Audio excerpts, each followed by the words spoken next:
ప్రజాస్వామ్యంలో భావ వ్యక్తీకరణ స్వేచ్ఛ అనివార్యమని, అదే సమయంలో నైతికత, విశ్వసనీయత కూడా మీడియా పాటించాలన్నారు రాజ్యసభ సభ్యుడు విజయేంద్ర ప్రసాద్. హైదరాబాద్ ప్రెస్ క్లబ్లో విజయేంద్ర ప్రసాద్తో మీడియా ప్రతినిధుల ఇంటరాక్షన్ జరిగింది. నిజాలను వెలుగులోకి తీసుకురావడం ఎంత ముఖ్యమో ప్రజల నమ్మకాన్ని నిలబెట్టుకునే బాధ్యత కూడా అంతే అవసరమన్నారు. సెక్షన్ 8 కింద ఒక ట్రస్ట్ ఏర్పాటు చేయాలని సూచించారు. ప్రధాన పత్రికలు, స్వతంత్ర మీడియా, న్యాయరంగ ప్రతినిధులతో కలిసి వార్తల పర్యవేక్షణ, తప్పుడు సమాచారాన్ని గుర్తించి ఖండించాలన్నారు విజయేంద్ర ప్రసాద్. పత్రికా స్వేచ్ఛ అనేది డెమోక్రసీకి ఆయుపట్టు.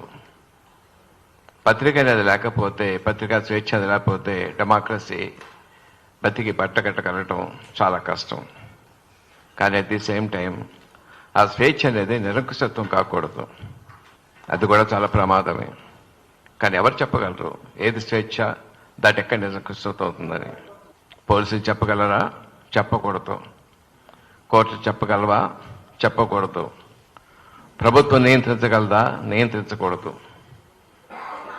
పత్రికా రంగమే వాళ్ళకి వారే ఒక లక్ష్మణ రేఖ తీసుకుంటే బాగుంటుంది అని అనిపించి నా మనసులో ఉద్దేశం మీతో పంచుకోవడం కోసం ఈ రిక్వెస్ట్ చేశానండి. ఆ రిటైర్డ్ హైకోర్టు జడ్జిలు కాబట్టి కొన్ని విషయాలు లేదనుకుంటే పక్కన పడేస్తారు. జస్ట్ దీంట్లో కొంత తప్పు జరుగుంటాను అవకాశం ఉంది అనిపించినప్పుడు విల్ హ్యావ్ ఎన్ యాప్ అండి. It is control by artificial intelligence.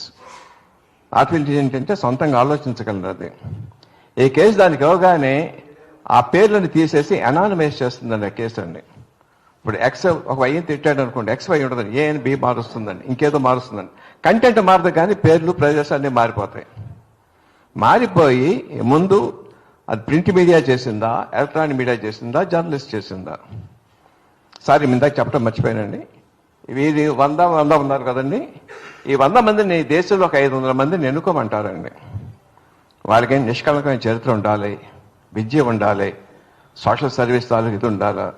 Electronic మీడియాతో కానీ ప్రింట్ మీడియాతో కానీ ఏ సంబంధం ఉండకూడదు. ఏదో నేర చరిత్ర కానీ పొలిటికల్